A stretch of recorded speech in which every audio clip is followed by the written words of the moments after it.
Chicos, buenas tardes. El Comité Permanente Académico de SOCIEMDAC les da la bienvenida a la ponencia sobre úlceras genitales por ITS, a cargo del ponente universitario Víctor Hugo Monsiváis Almaguer, estudiante de la Universidad Autónoma de Nueva León, en la Facultad de Medicina, cursando el 12º semestre. También es becario del Departamento de Microbiología y becario de Medicina Preventiva y Salud Pública. También becario de Medicina Familiar. Antes de comenzar con la ponencia, chicos, mencionarles que a mitad se pasará una palabra clave por el chat, la cual deberán anotar, y al final se pasará un link de post-test que va a ser en Quizzes, en el aplicativo Quizzes, a modo de una trivia, chicos. Bueno, sin más que decir, damos la bienvenida a nuestro ponente. Y ya tienes el pase libre para comenzar, Víctor. Muchas gracias. Muchas gracias. Pues vuelvo a presentarme nada más para todos. Soy Víctor Hugo Monsiváis, estudiante de doceavo semestre de la carrera de medicina, y pues tema muy amplio, ya que en la mayoría, o sea, sí tenemos conocimiento, herpes o sífilis, pero en este caso me tocó enfocarme un poquito más en el caso del chancroide, o una úlcera causada por Haemophilus ducreyi. ¿Okay? Pero sí me gustó también enfocarme un poquito más, aparte de Haemophilus ducreyi y su úlcera, meterme un poquito también con la úlcera creada por sífilis, y un pequeño resumencito de algunas otras úlceras que en la clínica diaria serán muy importantes para ustedes, ¿ok? Veremos puntos claves, tendremos un pequeño enfoque microbiológico actual, así que vamos a empezar con la área de lo que es la úlcera por Haemophilus ducreyi. La úlcera por Haemophilus ducreyi, también conocida como chancroide en el ámbito de la medicina, como término general, se conoce como una infección de transmisión sexual caracterizada por dos cosas muy puntuales que debemos de tener en nuestra mente, ¿ok? Úlceras genitales, y en especial me gustaría remarcar la palabra dolorosas, ya que va a ser la principal característica clínica para remarcar, a diferencia de las demás úlceras que tenemos, y una linfadenitis o inflamación de los ganglios inguinales, ¿ok? Muy importante. En este caso, podrían ser no dolorosos, pero ¿ok? Son las dos principales características que tenemos que tener en mente cuando debemos de pensar en un chancroide, ¿ok? O recuerden, úlcera por Haemophilus ducreyi. Pero ahora, tanto que remarco eso de Haemophilus ducreyi, ¿qué es eso? Pues bueno, vamos a empezar a dar un poquito de Haemophilus ducreyi. En general, recuerden, es una bacteria gram negativa y muy importante. En la literatura universal van a encontrar que es un bacilo pleomorfo. Claro que también podrían cambiar este distintivo como cocobacilo o bacilo cocal, como lo pueden encontrar, pero en la mayoría de la literatura aceptada se debe conocer como bacilo pleomorfo. ¿A qué nos referimos con bacilo pleomorfo? Simplemente es una estructura bacteriana que puede aparentar una forma de bacilo, que recuerden que es una estructura alargada, o una forma de coco. Podremos encontrar esta bacteria en cualquiera de esas dos presentaciones, y por eso se torna este término de pleomorfo, ¿ok? Así como lo podemos encontrar aquí en la imagen que les traigo de una tinción característica de Haemophilus ducreyi. Como pueden ver aquí, una estructura tan alargada como un bacilo, y estructuras pequeñas. En el caso, como pueden ver aquí, dos cocos que podrían asemejar un bacilo, pero no son cocos, ¿ok? Por eso este pleomorfo. Recuerden que el gram negativo pues tiene que ver con la tinción, características de las bacterias del gram, ¿verdad? Que en general, y lo especial que tiene esta bacteria es que son, o que tienen una mayor cantidad de lipopolisacáridos en su pared celular, ¿ok? Muy importante. Y otro punto importante para su crecimiento es el requerimiento de hemina y NAD, también conocidos como factor 5 y factor 10, en el caso de la nicotinamida, desaminasa, importantes para su crecimiento, el cual encontraremos en un agar que mencionaré más adelante para el diagnóstico de esta enfermedad. ¿Okay? Ahora, hablando de los factores de virulencia, aquí tenemos un pequeño problema con lo que es Haemophilus ducreyi, ya que, como iré abordando en toda la presentación, tenemos un problema con esta bacteria. ¿Cuál es el más grande problema? Que como esta enfermedad no es tan vista ya en la clínica y no es tan estudiada por la razón a quiénes les da esta enfermedad o a qué región del universo le da esta enfermedad, pues ya no se estudia tanto esta bacteria. Pero como quiera, aquí les traigo lo más importante de la literatura en cuanto a los factores de virulencia. Aquí tenemos puntos muy importantes y algo bien reconocido. Principal, la adhesión bacteriana. ¿Qué significa esto? Cuando la bacteria entra en contacto con las células de nuestro organismo, en especial en las regiones genitales, lo primordial que va a hacer es intentar adherirse a las células de la piel para empezar a crear un daño. Que algo bien conocido también es que el daño no es causado tanto por unas proteínas que tenga la bacteria, sino por la respuesta misma del cuerpo humano, lo cual tocaré más adelante. Y otros dos puntos importantes frente a eso son estas dos cosas que van de la mano: la resistencia a la destrucción bacteriana y la resistencia a la fagocitosis. Puntos muy importantes. ¿Por qué? Vamos a ver que esta bacteria tiene un mecanismo muy importante para bloquear la fagocitosis por parte de los macrófagos y neutrófilos, que son los principales células fagocíticas del cuerpo, lo cual traerá a la reacción que causa la úlcera de esta bacteria. Muy importante a tener en cuenta eso. Ahora, ¿a qué nos referimos con esto? Y bien importante, hay que pensar con el principio de la enfermedad. Y lo principal es recordar esto. Para nosotros tener una herida o para tener una enfermedad por Haemophilus ducreyi, tenemos que tener 100% de ley alguna disrupción en la pared de nuestra piel. Como bien sabrán o no sabrán algunos, en todas las relaciones sexuales que tengamos, sea pene, vagina o pene ano, habrá pequeñas lesiones a nivel de la piel, los cuales pueden ser una gran vía de entrada para este organismo, ¿ok? Aparte de eso, cualquier otra lesión que nosotros tengamos por cualquier motivo podrían ser un vehículo de entrada para este organismo. Punto muy importante, hay que diferenciarlo de otras bacterias que veremos más adelante esto. Esta bacteria sí requiere alguna erosión, algún daño en la piel. Lo siguiente que sería, como bien menciono aquí, es la intención de la bacteria por pegarse a la epidermis o a las células de nuestro cuerpo. Punto muy importante, y como vemos más adelante, es la evolución. La evolución Soy de la un hacker, enfermedad. robaré todos los datos y los venderé en el mercado negro. Creo que hay un problema con... Bueno, creo que ya se acomodó esto, pero bueno. Y como era más adelante, aquí hay una evolución de la enfermedad, ¿ok? Muy importante. Después de la irrupción de la bacteria en nuestra piel, tendremos la formación de una pápula, que recuerden que una pápula en la dermatología es una simple elevación de aproximadamente 1 centímetro en cualquier región de nuestra piel. En este caso, la pápula será formada en la región genital, ¿ok? Muy importante eso. ¿Y por qué se empieza a formar esa pápula? Puntos muy importantes. Primero, el rodeamiento, o de manera tranquila, el rodeamiento del bacilo por células fagocíticas, ¿ok? Lo empiezan a rodear neutrófilos y macrófagos en toda la lesión. Y aquí es el primer problema de todo. Haemophilus influenza tiene un mecanismo con el cual evitar la fagocitosis, ¿ok? Pero este envolvimiento de las células fagocíticas va a producir esto, que lleguen más celularidad a la región y el lugar de la lesión para formar una pústula. Que recuerden que la pústula es cuando tenemos material purulento al nivel de la lesión, ¿ok? Se empieza a llenar de neutrófilos, que recuerden que es el principal contenido de la pus en la lesión.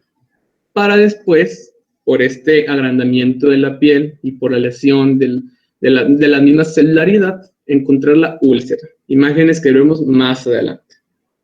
Ahora, los puntos importantes que les decía, estos. Haemophilus ducreyi tiene estas proteínas, la LSP-A1 y A2. ¿Para qué? Estos son muy importantes. Con estas dos, lo que hace es bloquear la fagocitosis por parte de los polimorfos nucleares y los macrófagos. ¿Para qué? Para ser fagocitado. ¿Okay? Bloquea la fagocitosis con estas dos proteínas. Ahora, ¿quién toma el principal lugar para actuar en todo? Las células dendríticas. ¿Ok? Recuerden que las células dendríticas son células presentadoras de antígenos. Ellas van a ser el principal mecanismo de inmunidad que tendremos frente a Haemophilus ducreyi. ¿Qué es lo que va a pasar? Las células dendríticas van a llamar, por ejemplo, a células reguladoras, a células T reguladoras, o por ejemplo, linfocitos T, que con la producción de interleucina 10 y interleucina 12 ayudarán a la formación principal de la pápula después de la pústula. ¿Ok? Muy importante esto. Pero recuerden, ni macrófagos ni neutrófilos ayudan tanto en la fagocitosis. Es más el funcionamiento de la célula dendrítica para formar toda la patogenia. Muy bien. Pues ya dejando de este lado, vamos a ver, ¿en quién tengo que pensar? ¿Para qué? Para pensar en esta bacteria o en esta enfermedad. ¿Ok? Bien importante, como les digo, al menos en Estados Unidos, que es de los principales centros que tienen un nivel de control epidemiológico, no está muy diagnosticada esta enfermedad y veremos algunos puntos por los cuales no. Primero, esta enfermedad no es muy común. La siguiente, al no tener complicaciones tan graves, no se le considera dentro del manejo epidemiológico, así que por lo cual no debe estar referida de ningún centro, con lo cual la epidemiología baja mucho, ¿ok? Punto muy importante en eso. Siguiente, obviamente es una enfermedad de transmisión sexual. Esta enfermedad será mucho más común en personas como por ejemplo sexoservidores o las personas que tengan cambios recurrentes de parejas sexuales. Y ahora un punto importante, ¿en quién es más frecuente esta enfermedad? ¿En hombres o en mujeres? Es en hombres, ¿ok? Con una relación 3:1. Esto por algunos motivos, cuales los hombres tienden a tener más parejas sexuales o más cambios de parejas sexuales, tanto con hombres, tanto con mujeres. ¿Ok? Un punto muy importante. Y también los hombres son los que más utilizan el servicio de sexoservidoras, lo cual también les da más factor de riesgo a esto. No está muy ubicado el papel, si hay algunos genes que regulen esto, pero al menos sí los factores de riesgo estables. Siguiente, y como les digo, ¿cómo empieza la formación de la herida? Recuerden, necesitamos una herida principal para esta bacteria por la cual puede entrar. Después, la formación de la pápula, que recuerden que simplemente es una elevación de la piel. ¿Okay? Esta es bien importante. Tiene un desarrollo dentro del primer día o 24 horas a los 2 días, literalmente. Tiene un periodo de incubación muy breve. Lo más común es que sea de 2 días y que empiece la formación ya sintomatológica. Después de eso, vendrá la formación de las pústulas, las cuales tendrán una duración de aproximadamente 2 a 5 días. ¿Okay?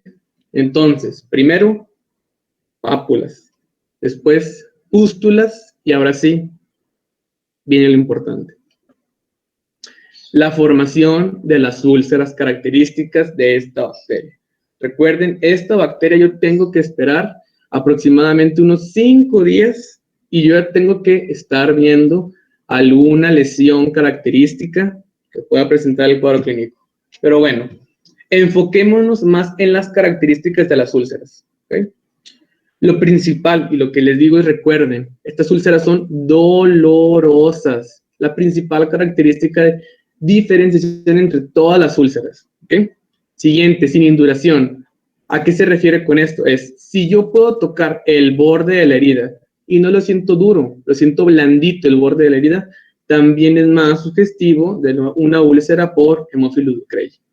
Igual, bordes irregulares tienden a tener bordes irregulares las lesiones, no lineales ni bien descritos. ¿Okay? Siguiente, Es lo más común y otra cosa característica.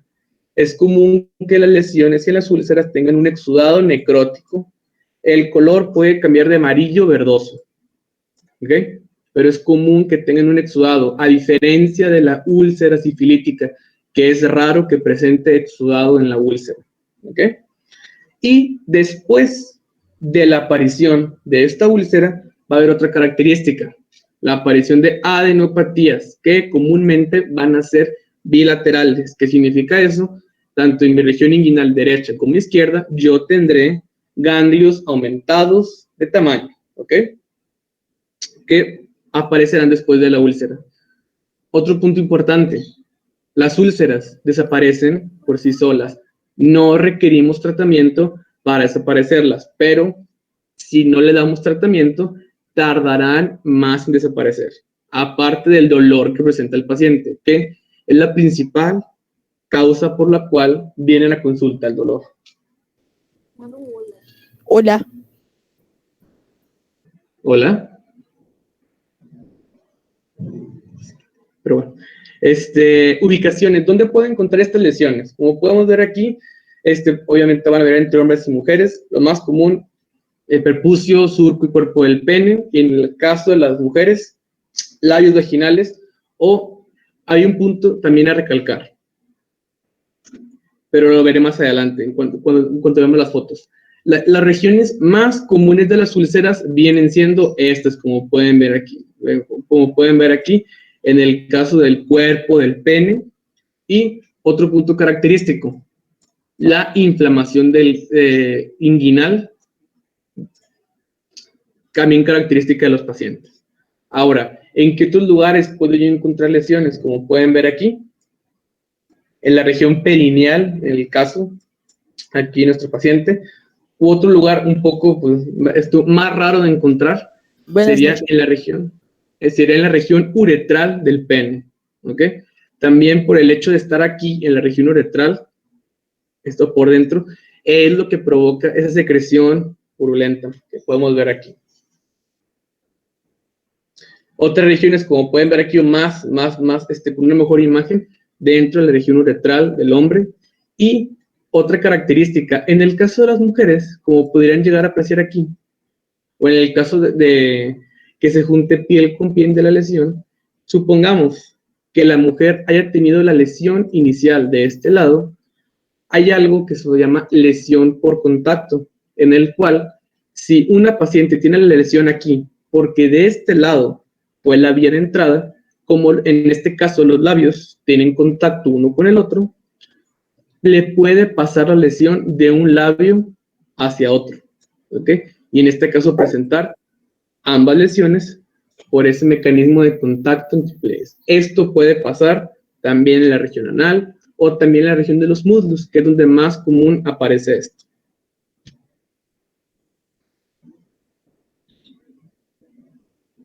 Y pasando un poquito allá hacia el diagnóstico. ¿Qué tenemos del diagnóstico de esto? Como les digo, no es una enfermedad muy estudiada, pero sí se sabe un poquito el diagnóstico y se sabe lo característico del diagnóstico.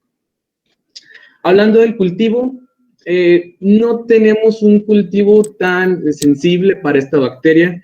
Se sabe al menos que el cultivo necesario para esta bacteria debe ser en agar chocolate, ¿ok? En agar chocolate. Punto importante, casi siempre debe ser... Si pudieran apagar los micrófonos, por favor, al menos la música. Disculpen. Recuerden, agar chocolate y punto importante, por lo común, enriquecido o añadido con vancomicina. ¿Para qué? Evitar que otros microorganismos crezcan también en este cultivo. ¿Ok? Pero como ven aquí, no tiene tanta sensibilidad ni especificidad. De hecho, son las sensibilidades máximas que tiene el cultivo. Nosotros requerimos algo mejor para su diagnóstico. Como por ejemplo, ¿qué? Que tenemos la clásica PCR. ¿Okay? Como pueden ver aquí, la PCR es un mecanismo, un estudio muy utilizado para su diagnóstico, que me aumenta mucho las sensibilidades. Así que sería lo mejor que tenemos. Y ahora, algo mucho mejor. Se ha visto el estudio de unión de un mecanismo de PCR pero que me podría diagnosticar 2 bacterias. En este caso tenemos Haemophilus ducreyi y Treponema pallidum, la bacteria causante de la sífilis. Así que si tenemos una prueba que me haga un 2x1, pues sería mucho mejor. En este caso, conocida como prueba de ácidos nucleicos, de PCR, que me hace unido el Treponema pallidum y Haemophilus ducreyi. Que igual me maneja una buena sensibilidad para ambas bacterias y una muy buena especificidad de 100%. Así que probablemente este sea un estudio de elección a futuro, aunque todavía no muy comercializado, sí puede ser algo que tengamos en nuestra batería diagnóstica. Pero lo que sí tenemos a la mano es una PCR única para este organismo. ¿Ok? Punto importante. Ahora, pasemos a lo que es el tratamiento. Yo creo que es en lo que más tenemos diferentes dudas o algo. Y aquí pasa algo muy importante, que es la enfermedad de transmisión sexual más común en todo el mundo, pues viene siendo Chlamydia trachomatis, ¿ok? La causal es de uretritis nogonocócica, tracomas o infecciones genitales en mujeres muy comunes. Y de los tratamientos más utilizados pues, podrían ser o el anteriormente utilizado, ya afortunadamente no, la ceftriaxona, que eso ayudaba al tratamiento contiguo con Haemophilus ducreyi, o más bien ayudaba a esto, que si una mujer tenía una infección, una coinfección de estas 2 bacterias, las erradicaba, ¿ok? Pero en todo caso, si tenemos una infección única de este organismo, una úlcera dolorosa, que sería lo más llamativo, tratamiento inicial sería acitromicina, 1 gramo vía oral, con una dosis única tenemos para erradicar a esta bacteria, que sería el tratamiento más sencillo, dosis única, y es bien importante esto, recuerden, pacientes que tengan infecciones de transmisión sexual, lo más probable es que solamente los veamos una vez, ya no vuelven a la consulta de seguimiento, razón por la cual los tratamientos de dosis única son muy asertivos en estos pacientes, ¿ok? Así que citromicina, 1 gramo vía oral, es lo mejor que tenemos para este tratamiento. Tenemos otros antibióticos para la erradicación de esta bacteria, como la ceftriaxona, 250 miligramos vía intramuscular. ¿Cuál es el problema de esto? Deben ser 3 dosis, por eso no es tan eficaz como la citromicina. Y el problema con los últimos 2, ciprofloxacina o eritromicina, es que alguna cantidad de cepas podrían ser resistentes a estos antibióticos. Así que la citromicina queda como lo mejor que tenemos para esta bacteria. ¿Okay? Les dejo esta diapositiva así, por si gustan tomarle foto a lo que tenemos de marco antibiótico para esta bacteria. Y muy bien, pues pasemos a lo que es... bueno, esta diapositiva me hubiera gustado verlo al final, no sé qué problema hubo aquí. Diagnósticos diferenciales de esta enfermedad. Recuerden, estas son las 4, dentro de las 4 causas más importantes que tenemos de úlceras, dejando de lado lo que es la úlcera o el chancroide por Haemophilus ducreyi, tenemos la úlcera por sífilis o una úlcera por herpes genital, úlceras por linfogranuloma venéreo, la causa de Chlamydia trachomatis, y un granuloma inguinal, el agente causal en este caso sería Klebsiella. Y pues bueno, de estos ya solamente me enfocaré un tantito más en lo que es sífilis. De sífilis, aquí un término importante de la sífilis, ¿cuál es? Crónico. Vamos a ver una característica que va a hacer que los pacientes no vengan a la consulta, pero que nosotros tenemos que tener mucho en mente. ¿Por qué? Aunque desaparezcan las lesiones, la enfermedad sigue, ¿ok? Eso lo veremos más adelante. Y pues nada más pongo estas imágenes que recuerden que por la investigación de Tuskegee, un lastimoso experimento con el cual se vio toda la evolución de la sífilis, pacientes que fueron tratados con medicamentos falsos para la sífilis durante más de 40 años, que sufrieron graves consecuencias, pero con lo cual tenemos una gran sintomatología tenemos gran estudio sobre esta enfermedad y la evolución que tuvieron sus pacientes, pero al costo de un mal, de un arrebato contra los derechos humanos, nada más para tenerlo en cuenta. Una enfermedad muy importante a nivel mundial.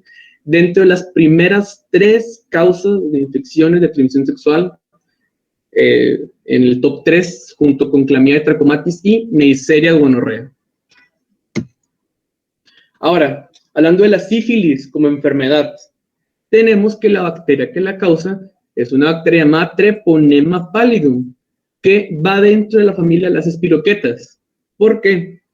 Son unas estructuras bacterianas que son delgadas, punto principal. Segunda, tienden a estar curviadas o enrolladas sobre su eje, un punto muy importante. Y ya, viendo al lado nada más esta bacteria, tenemos esto, que tiende a tener en ambos extremos puntiagudos, lo cual es muy importante para la patogenia de esta enfermedad, ¿ok? Lo veremos más adelante. Y una cosa más que me gustaría llamar, esto y en este caso sí, que sean microaerófilas y que no realicen el ciclo de los ácidos tricarboxílicos.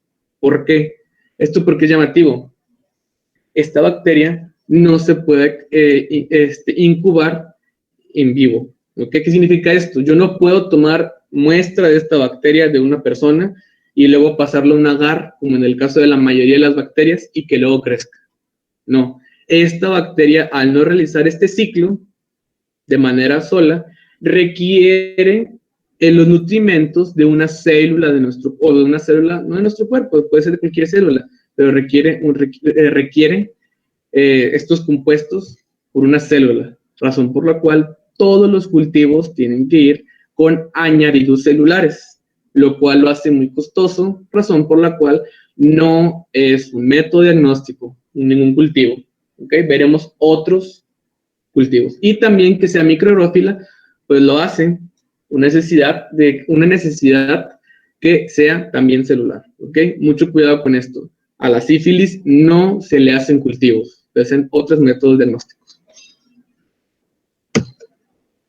Ahora, ¿cómo funciona la patogenia? Bien importante, a diferencia de Haemophilus ducreyi, esta bacteria no requiere una erosión tan grande en la piel o una discontinuidad tan grande en la piel como Haemophilus ducreyi. Ella, con esta bacteria, con esos extremos puntiagudos, con las mínimas lesiones que se hagan en cualquier relación sexual, puede entrar, y no solo eso, en cualquier mucosa que tengamos en nuestro cuerpo, como mucosa anal, mucosa genital o mucosa oral, esta bacteria podrá entrar, ¿ok? ¿Y qué es lo principal que tenemos a nivel histológico de esta bacteria? Pues tenemos estas características, que la bacteria luego entrará a los vasos sanguíneos y causará la típica endarteritis. ¿Qué significa esto? Habrá una invasión hacia la placa íntima de los vasos sanguíneos, causando inflamación de estos, lo cual ayudará a la patogenia de esta enfermedad. Como pueden ver aquí, en medio, en la luz del vaso sanguíneo, un acúmulo de treponemas, como pueden ver aquí. ¿Okay?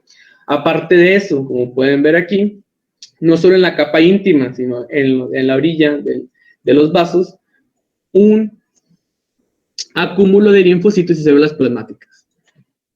Ojo, muy importante. Se dice que la principal causa de la formación de las úlceras o de las lesiones por esta bacteria no es que sea tan dada por la misma bacteria, sino por el daño de linfocitos, células plasmáticas, neutrófilos, monocitos, al intentar dañar a la misma bacteria, se llevan de encuentro el tejido. Mucho ojo con eso. Es más que nada la reacción inmune de nuestro cuerpo hacia las bacterias lo que causa la lesión en nuestro cuerpo.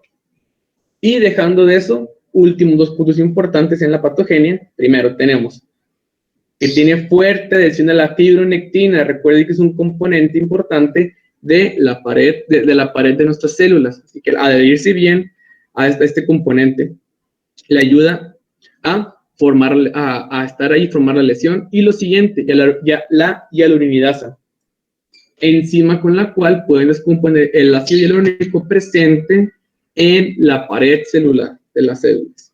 También ayuda un poquito en la patogenia, pero recuerden, lo principal es el daño de la misma inmunidad hacia las bacterias que causa, se lleva de encuentro también al epitelio de nuestro cuerpo. En epidemiología tenemos puntos muy importantes. Igual, la principal vía de adquisición de esta enfermedad sigue siendo el contacto sexual. En esta enfermedad no me voy a meter tanto en lo que es sífilis secundaria o terciaria, pero nada más para recordarles un punto importante aquí. En la sífilis secundaria nosotros tenemos un exantema en todo el cuerpo. Toda región que tenga exantema es una forma con la cual nosotros nos podemos contagiar. Así que mucho cuidado con todo profesional de salud que vea a un paciente con sífilis. No lo toquen sin guantes, ¿ok? Se pueden contagiar con esos sin querer, ¿ok? Y siguiente.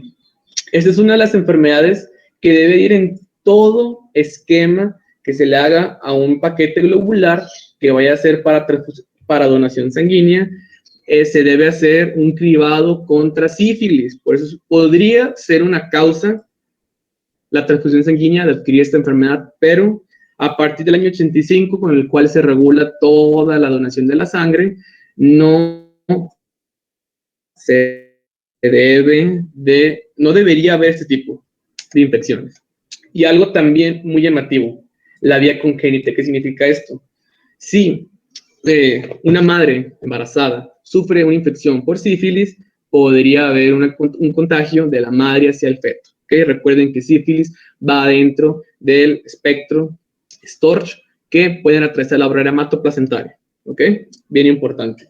Y siguiente punto, riesgo bajo de infección. Muchos microbiólogos dicen que esta bacteria no tiene tanto riesgo de infección. ¿Por qué? Si nosotros tuviéramos una sola relación sexual con un paciente que está contagiado por sífilis, tenemos un 30% de adquirir la enfermedad, ¿ok? Así como pueden ver, la mayoría de las personas que presentan sífilis dicen al menos tener 3 contactos sexuales previos a la aparición de los síntomas. Otro punto muy destacable de esto, que la mayoría, pues como les menciono, tienen múltiples contactos sexuales, ¿ok? Pero sí, con un solo contacto nosotros tenemos 30% de probabilidad de adquirir esta enfermedad, ¿ok? Y ahora sí, hablemos del cuadro clínico. Dentro del cuadro clínico nosotros tenemos esto. Y otro punto muy llamativo, el periodo de incubación. ¿Qué significa esto? El periodo en el cual, o desde el cual, yo tengo el contacto con mi pareja hasta que inicie la aparición de la sintomatología. Que, en este caso, tenemos un periodo de incubación aproximado de 21 días o 30 días en la mayoría de la literatura. Pero puede ser tan corto como 10 días hasta 90 días, o sea, 3 meses. Recuerden, el aproximado son 30 días, pero podremos tener sintomatología de inicio hasta los 3 meses posterior al contacto con un paciente infectado. Esto lo hace un periodo de ventana muy largo con el cual yo puedo estar contagiando a personas, y no solo eso. A veces las personas no recuerdan ni con quién fue con el que adquirieron la enfermedad, ¿ok? Y esto lo tomaremos también más adelante en el tratamiento, este periodo de incubación tan largo, que recuerden es aproximadamente 30 días, ¿ok? Y después de 30 días, ¿qué es lo más característico que para esto? Igual, con una formación de una pápula que después de un tiempo se va a ulcerar. Pero aquí tenemos diferentes características de esta úlcera, como cuáles. Primero, esta úlcera no duele, principal dato por el cual los pacientes no van a consultar. Al no doler la úlcera no va a ser tratada, casi dicen así. Mientras no me duela, yo no voy a atender. Principal característica de la sífilis. A diferencia de Haemophilus ducreyi, que recuerden, ducreyi sí duele, sífilis no duele. Siguiente diferencia, aquí el borde de la úlcera va a estar indurado. En este caso, si yo toco la úlcera, va a estar durito el borde de la úlcera. Otra característica a diferenciar de Haemophilus ducreyi. ¿Ok? Y despuésito de la aparición de la úlcera, nosotros tendremos también una adenopatía inguinal. En este caso, podría ser unilateral, aunque lo más común es que sea bilateral. ¿Ok? Recuerden, para diferenciar Haemophilus ducreyi y Haemophilus influenza. Una me duele y otra no me duele. Características básicas para diferenciar esta infección. Ahora, ¿en qué otros lugares puedo encontrar? Recuerden, esta enfermedad ataca mucho las mucosas también, así que no sería raro encontrar lesiones en la mucosa vaginal o hasta en los pezones. Esto puede ser un lugar de ulceración de esta bacteria. Me hubiera encantado tocar algo de sífilis secundaria, sífilis terciaria, pero pues esta clase está más que nada enfocada hacia las ulceraciones, así que solamente estudiaré lo que es la parte de sífilis primaria, ¿ok? Y siguiente punto importante, el diagnóstico. Ahora, yo tengo un paciente con úlcera, ¿qué le debo de hacer? ¿Qué estudios debo de pedirle? ¿Ok? En toda la literatura que ustedes lean va a venir referido el diagnóstico, el mejor diagnóstico que hay es tú ver la espiroqueta, tú ver a la bacteria. Así que lo mejor sería tú tomarle una muestra a la úlcera del paciente y ponerle la microscopía. Pero tenemos el primer problema. Estas bacterias, al ser tan pequeñas, no se ven bien con un microscopio normal. Siguiente, tienden a teñirse mal con la tinción básica de todas las bacterias, que es la tinción de Gram. Así que se tienen que hacer otro manejo, el cual, una microscopía a campo oscuro. ¿Ok?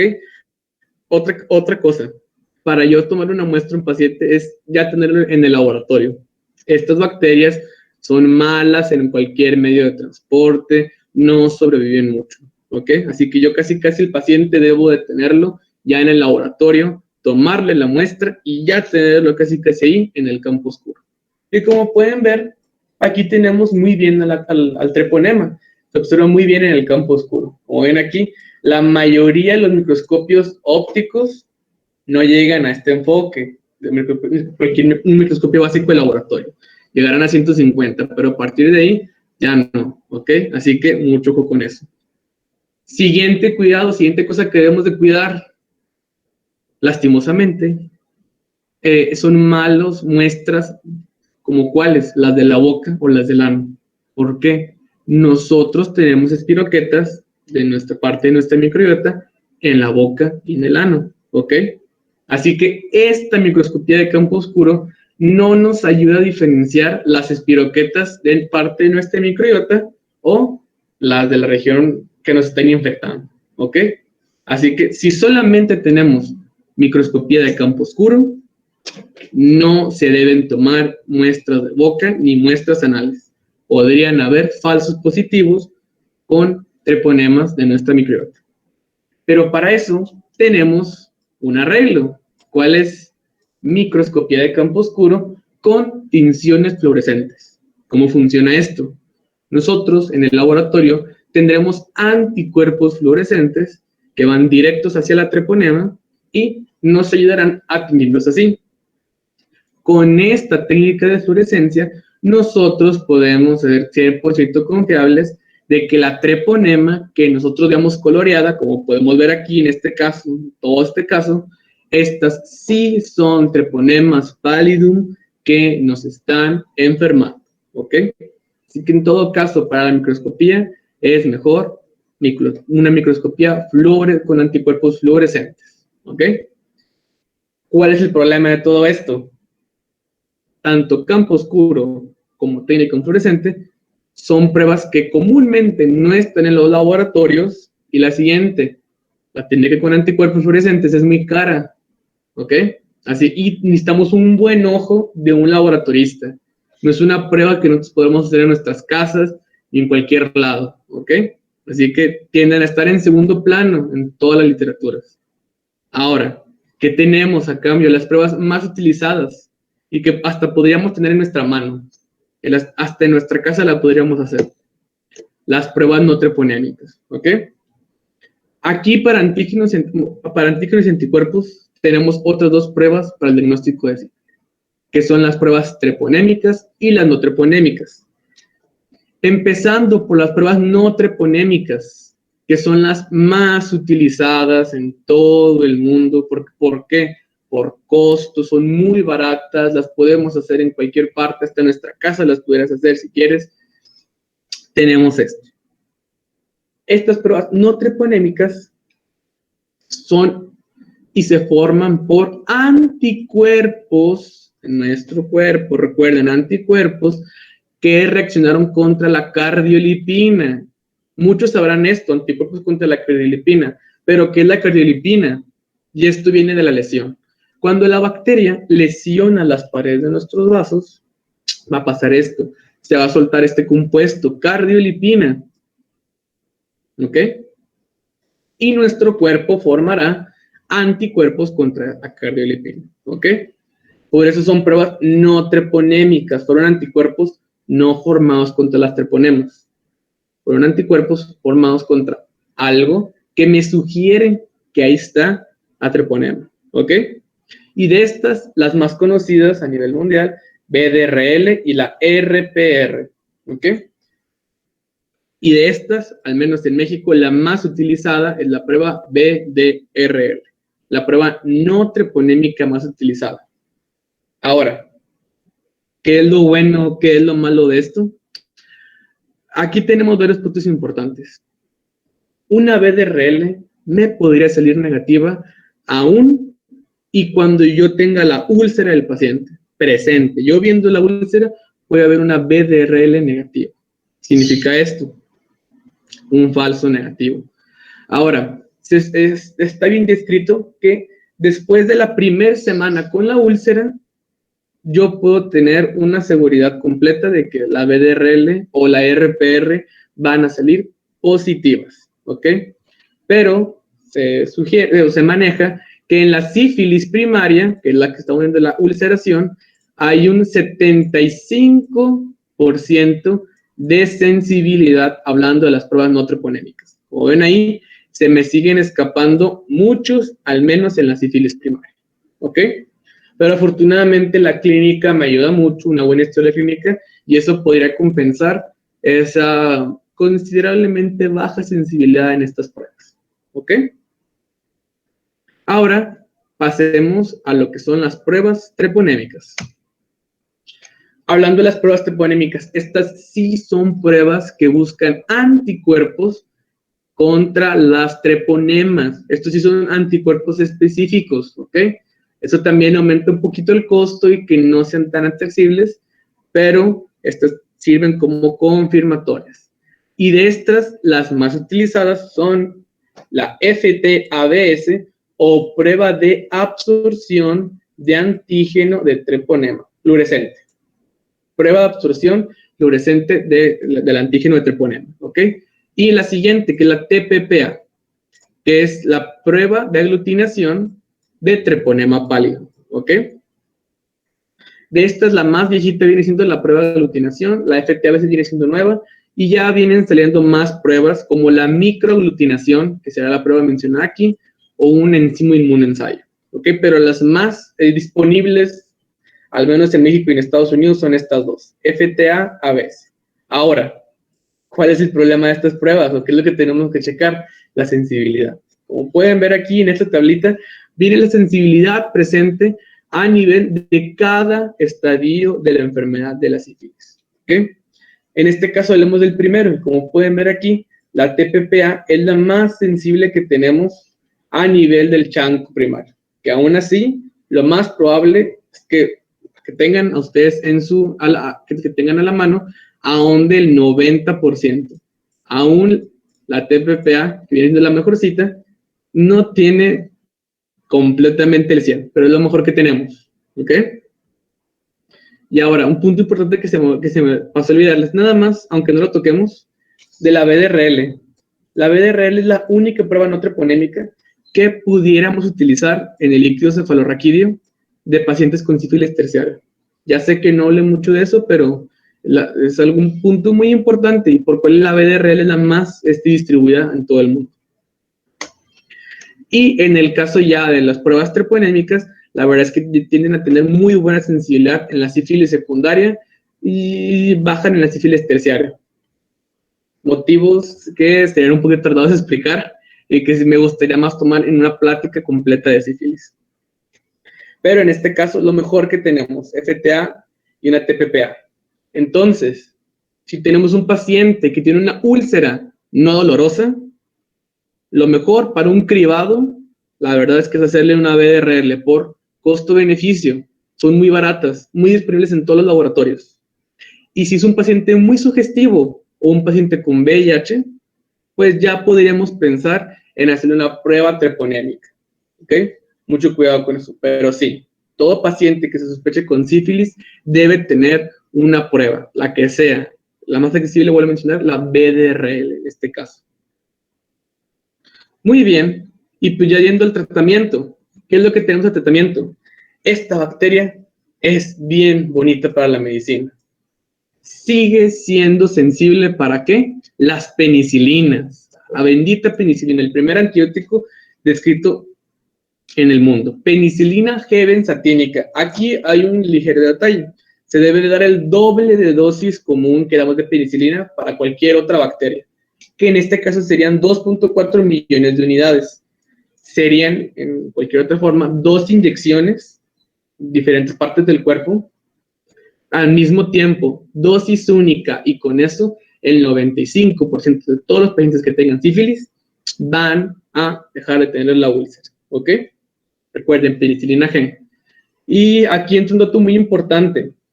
Es raro que una treponema vuelva a ser resistente contra la penicilina, ¿ok?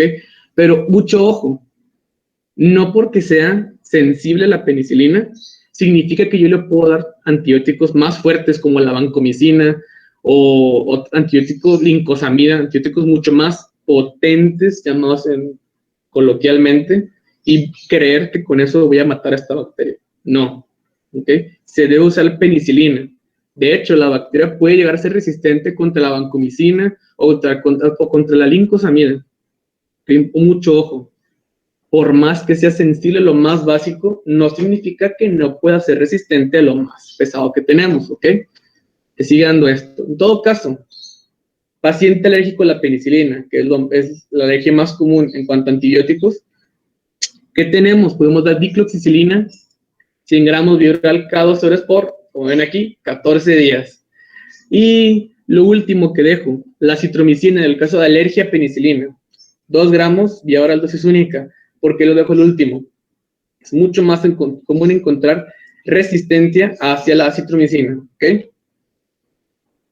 Vuelvo a decir, es muy llamativo que un medicamento sea dosis única. Recuerde, pacientes con infecciones de transmisión sexual, lo más común es que los veamos solo una vez en nuestra consulta. Así que debe ser de ley. Y lo último que sí quisiera ser llamativo, la reacción de Hersheimer. ¿Por qué? Después de la aplicación de la penicilina en pacientes con treponema, es hasta en un 60% de los pacientes visible esta reacción, que es una pequeña reacción febril de los pacientes justo después de tener la aplicación de la penicilina. El pico máximo es aproximadamente a las 6 u 8 horas de la aplicación de la penicilina y tiende a desaparecer a las 12, 24 horas. O sea, no dura más de un día esta fiebre que va a tener el paciente, ¿ok? Que puede ser tratada ya sea con salicilatos o con un AINE, especial para un AINE o paracetamol, ¿ok? Muy importante esto. Hablando de sífilis primaria, nada más sería la fiebre, pero un punto importante hablando de la sífilis secundaria es la imagen que podemos ver aquí. Aunque no hable mucho, me vuelvo a repetir, la sífilis secundaria es un exudado en todo el cuerpo, un exantema en todo el cuerpo. En el caso de la sífilis secundaria, nosotros al inyectar lo que es la penicilina y esperar esta reacción, el exantema se vuelve más notorio y más llamativo, y los pacientes si llegan a tener úlcera en la lesión secundaria, también la úlcera se puede hacer más grande, lo cual podría parecer que no es beneficioso para el paciente, pero recuerden, es nada más por unas horas también. todo vuelve a bajar y se vuelve a tranquilizar, ¿ok? Así que sí, penicilina G, problemas de esta reacción de Harich, como algún efecto adverso del medicamento contra estos pacientes. ¿Ok? Y pues ya para terminar la plática, les traigo un pequeño cuadro con el cual podemos ver algunas formas de las úlceras, también más vistas, hablando por ejemplo del linfogranuloma venéreo. Recuerden, esto es nada más un cuadrito chiquito para puntos claves, para que lo tengan en la mente, que son otras causas de ulceración en región genital, ¿ok? ¿Como cuál? El linfogranuloma venéreo, causado por Chlamydia trachomatis. Mucho ojo con esto. Recuerden, Chlamydia trachomatis es la enfermedad número 1 de transmisión sexual en todo el mundo. Mucho ojo con eso. Lo siguiente, también tiende a ser muy asintomática, en especial en las mujeres, que aunque son las que más presentan la enfermedad, son las que tienden a ser más asintomáticas. Hasta en un 80% tienden a ser asintomáticas. Y los hombres, dentro de un 40-60%, tienden a ser asintomáticos. ¿Ok? Y hablando únicamente de la ulceración, dejando de lado todas las demás enfermedades que puedan ser causadas por clamidia, como tracoma, enfermedad inflamatoria pélvica, uretritis no gonocócica, que están en el top dentro de estas enfermedades, esta bacteria, únicamente describiré rápidamente la úlcera por clamidia, que es básicamente igual una lesión ulcerativa indolora, como pueden ver aquí, indolora, que aparece aproximadamente, lo más común es que aparezca a las 2 semanas de tener el contacto con nuestro paciente infectado, ¿ok? Pero lo más característico es la fase secundaria de la infección, que vendría siendo la aparición de bubones. ¿Qué es un bubón? Hasta suena feo, ¿verdad? Un bubón es un ganglio inguinal agrandado, eritematoso, rojo y doloroso, ¿ok? Bubones, ganglios inguinales dolorosos, eritematosos, que siempre lo más común es que acompañen esta enfermedad. A diferencia de los ganglios inguinales de sífilis y hemófilos de Cray, que esos no duelen. Algo para ver, al menos en Chlamydia trachomatis. ¿Ok? Y de diagnóstico aquí tenemos la amplificación de ácidos nucleicos. ¿Ok? Lo mejor que tenemos, igual. Me encantaría hablar más de clamidia y de demás bacterias, pero en general no es bueno una microscopía. ¿Por qué? Porque al ser intracelulares y al tener baja cantidad, se espera ver pequeña cantidad de estas bacterias, la mayoría mueren, y por eso una microscopía no es tan buena para su diagnóstico. Si es lo que tenemos, pues háganlo, pero no es lo mejor. Lo mejor es amplificación de ácidos nucleicos. Y el tratamiento, lo mejor que tenemos para el tratamiento de clamidia viene siendo doxiciclina 100 gramos vía oral cada 12 horas por 7 días. O acitromicina 1 gramo vía oral, dosis única. Vuelvo a repetir, es mejor la dosis única que tratamiento a largo plazo. El único problema viene siendo si una mujer está embarazada, ¿ok? Y hablando de un granuloma inguinal causado por Klebsiella granulomatis, anteriormente llamado Donovani, esta es una infección aún mucho menos presente en la clínica, ¿ok? Igual causada por un bacilo gram negativo intracelular, en este caso encapsulado. Esto es común, o al menos más común, en regiones como en África o Papúa Nueva Guinea, Caribe, aquí hablando de América. Y en este caso también tiene una incubación aproximadamente de un mes y medio, y la mayor característica es esta. La aparición de un nódulo subcutáneo, sin pus, un nódulo grandote, y que igual se va a ulcerar. En este caso tampoco duele, y lo más característico que podríamos tener es que dicen que tiende a ser maloliente. ¿Okay? Mucho ojo con eso. Aquí para el diagnóstico también tenemos microscopía de la lesión. Y en ese caso, aunque el tratamiento no venga aquí, también le ayuda mucho la ceftriaxona a 500 miligramos vía oral, al menos por 5 días para esta bacteria. Y lo último, que creo que no aparece en su presentación, no aparece, me imagino que es por el ancho de la presentación. Recuerden, para todas las enfermedades que vimos hoy, el mejor método de prevención viene siendo el uso de condones. El uso de condón, al ser una barrera protectora de la lesión, nos evitará el contagio al tener el contacto con la lesión, ¿ok? Recuerden, uso de condones para todos. En la mayoría de los centros son gratis o tienen muy bajo costo, así que es lo mejor que tenemos para prevenir esta enfermedad. Y lo último que quisiera mencionar en la plática es lo siguiente. En el caso de pacientes violadas, recuerden hacer diagnóstico de infecciones como por ejemplo VIH, hepatitis B, clamidia trachomatis haciendo una amplificación de ácidos nucleicos y una BDRL o si se tiene a la mano un FTABS para sífilis. Y con esto concluyo mi plática. Espero haberles llenado un poquito al menos esa información y que les sirva para su vida clínica. Esta es una pregunta muy importante. Doctor, una embarazada que tenga sífilis de más de un año y con antecedentes de la infección, ¿qué medidas se les debe recomendar además de la penicilina? Esto es algo muy importante. También en embarazadas, el primer antibiótico de utilización sigue siendo igual la penicilina, y no solo eso.